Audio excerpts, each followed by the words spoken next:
seperti ini, kita itu tergabung dalam tim internasional. Dan mereka begitu kita datang, itu kita akan ditempatkan di mana nih? Indonesia itu di mana gitu ya. Nah, biasanya begitu.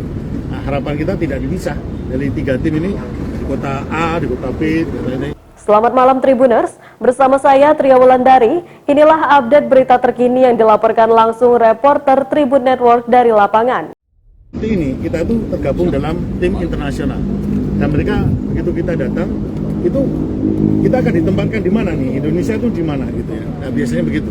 Nah, harapan kita tidak dipisah dari 3 tim ini, di kota A, di kota B, di kota ini, itu tidak. Biasanya akan ditempatkan di satu kota yang bersamaan gitu. Berarti berada di satu wilayah 3 tim? Ya, mengapa? Karena mudah pengaturan, Mbak. Ketua mudah mengatur logistik atau segala macam. Ada apa-apa, kita segera. Kalau kita sudah terpisah, karena kita bukan di negara kita sendiri, biasanya hal yang terjadi yang tidak diinginkan, hal sepele itu malah menjadi beban kita. Kita harapan kita.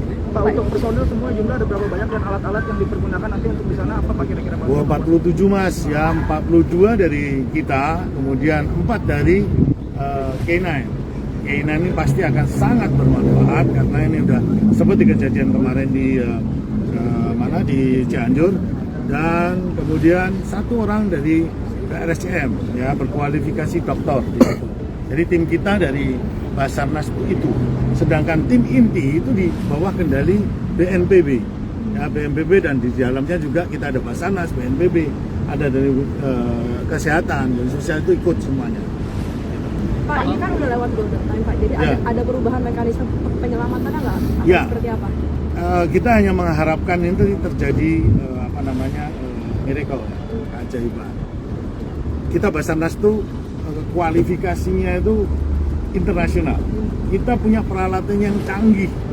Nah, peralatan canggih itu bisa digunakan, sangat berfungsi apabila kondisi gempa itu 3 hari.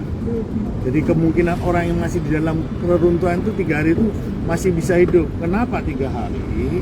Karena 3 hari itu orang tidak makan, tidak minum, itu bisa mampu bertahan. Nah, dalam 3 hari itu kita memiliki alat pendeteksi gerak. Dan gerak yang dideteksi itu gerak jantung. Bahkan orang diam, pingsan pun, ini masih terdeteksi oleh alat tersebut. Sehingga kalau kita mau mencari menyelamatkan di dalam gedung reruntuhan, kita tinggal men-scanning. Dengan peralatannya kita bisa menentukan ada tidaknya orang yang masih bisa kita selamatkan. Nah, karena ini sudah lewat dari 7 hari, ya kita hanya berharap ada keajaiban, kita masih bisa menemukan. Kalaupun tidak, mereka setelah menganalisa ini, kita bisa mencari jasad-jasad yang mungkin masih ada dengan menggunakan K9 kita. Pak, rencananya berapa hari bertugas Pak? 7 hari sampai 10 hari. Mereka berharap sampai 7 sampai 10 hari. Karena kita yang diminta adalah medium, dan kita kirimkan medium. Kalau kita heavy, bisa di atas 2 minggu. Nah itu. Itu adalah standar internasional, Mbak. Kenapa distandarkan itu? Itu tergantung. 1 minggu itu adalah kita bekerja sendiri tanpa didukung apapun. Jadi makanan, minuman kita membawa sendiri peralatan. Itu artinya. Jadi mereka bisa bekerja terus-menerus tanpa harus ada support seperti kejadian di dalam negeri.